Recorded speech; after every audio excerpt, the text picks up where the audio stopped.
It's beer o'clock on Real Ale Craft Beer. Today we've got a beer from London Beer Factory, and this is a can of their Daydreamer New England Session IPA, described as hazy and tropical. It's coming in at 4.8% ABV. They've had a bit of a rebrand.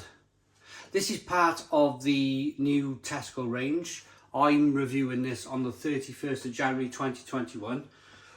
So I'm going to say January 2021. January 2022. I've lost the year. January 2022 is the new range in Tesco. They've launched a few different Vault Cities. They've released the North from North Brewing Company, collaboration with Neon Raptor and the wonderful Overtone Brewing Company in Scotland. I'll be reviewing that soon, if not I've already reviewed it. And a Jungle Trip, which is a rebrand of their Jungle Trip, which used to be a New England IPA, now it's a New England Pale Ale. Did you get all that? So new beers in Tesco as of January 2022, not one. Let's get this beer out into a glass and see what we get. 330ml can. What do I think of the rebrand by London Beer Factory? I think it's a little bit more in the way of laid back, tropical. So they're showing you that they're brewing kind of tropical, hazy beers. I'm hoping I'm going to enjoy this. I really am hoping I'm going to enjoy this. It was around £2 for a can. The reason I'm saying I hope I enjoy it is because I never started out, if I'm honest, liking anything from the London Beer Factory when they first launched into Tesco. But then they made a couple of decent beers. They made a really good Imperial Stout about a year ago, and it was tremendous, really good, and my attitude changed towards the brewery. This, even talking to you half an arm away with the beer in my hand, smells delightful. It smells really good, and it looks delightful as well. You've got a one finger white head, hazy looking straw coloured beer. It typifies that palm tree, sun setting in the distance, man fishing in his boat there, all chilled out and relaxed. It kind of, the label on the can typifies what it's the same as what we have as the liquid in the glass. It's laid back and relaxed, and it smells good. It smells really good, actually, really potent. Now I'm getting my nose in.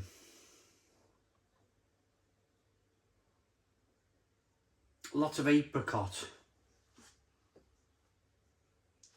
passion fruit, mango.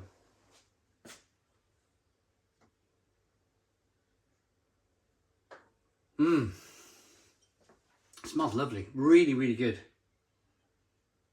Like they've treated the water. That good old London water, they've treated it. They've softened the water to make this New England Pale Ale sing. New England Session IPA, should I say, not New England Pale Ale. Let's dive in. Cheers, everybody.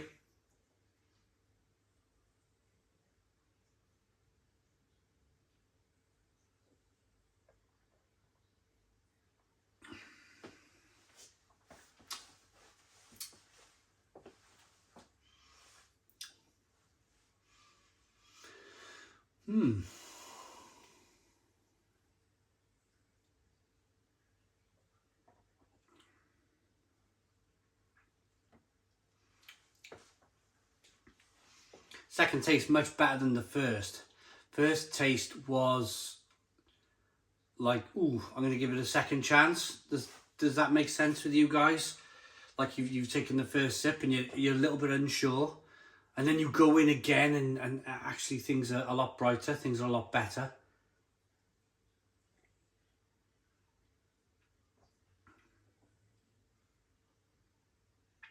I think that initial taste, my reaction was this beer's a little bit hot. What I mean by that is The hops are so fresh. This is a brand new beer. It's just been launched into Tesco. What happens is when the brewer brews them with a lot of hops in there, they can maybe send the beer out a little bit too early. So you get a little bit of heat from the hops. The hops are so fresh that you get a slight burn on the back of the palate there. And in the industry, we term this as hot. What happens over, even in a week, if you drank this, if you're watching this review on, say, Wednesday, which I could possibly get this out by Wednesday, by the time you bought this maybe on the weekend and maybe drank it in a week later, or maybe 2 weeks later, that heat will go. That heat will vanish, that heat will disappear, and it'll be a little bit more balanced. You'll still be getting all that hop flavour, but not that slight hop burn in the back of the throat. If you are drinking it fresh, let me know in the comments box. Are you experiencing that same super fresh heat from the hops on the palate? Let me know in the comments.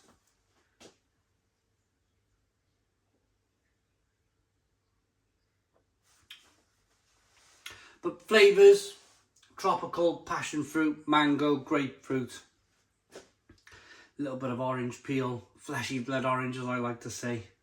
A little bit of sweet malt to begin with, bitterness on the back end.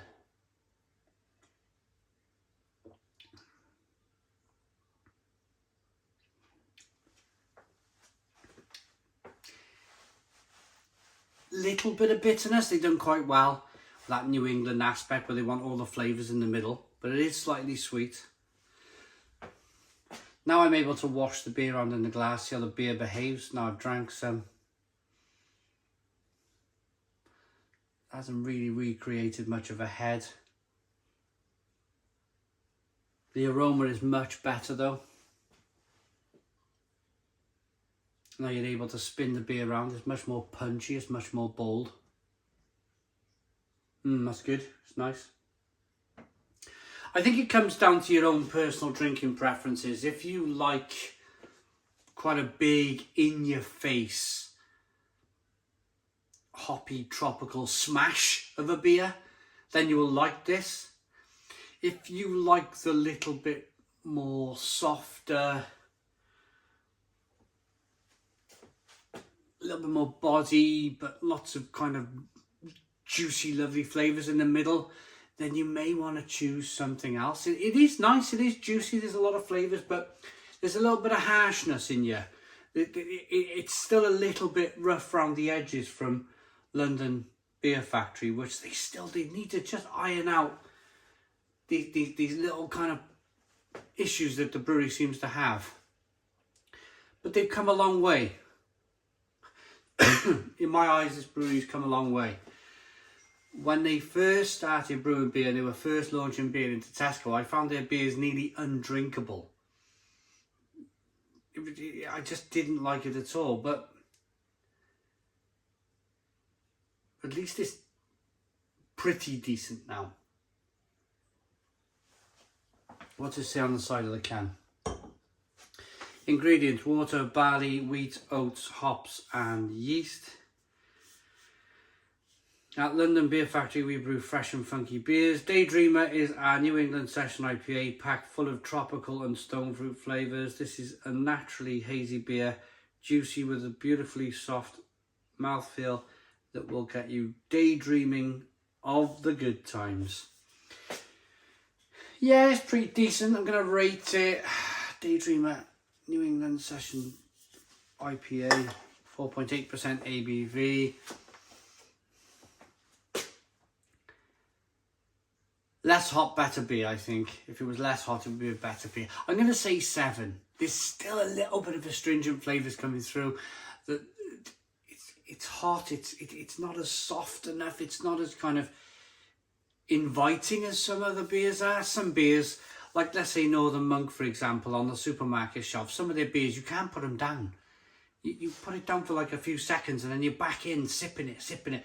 It's inviting you to drink it. This is a bit of an arm wrestle. This is a bit of a struggle. So I'm going to say a 7 out of 10. 7 out of 10 from Real Ale Craft Beer. Please put your comments in the comments box. Subscribe to our daily beer and food reviews. Give us a big fat thumbs up. Boom! Cheers.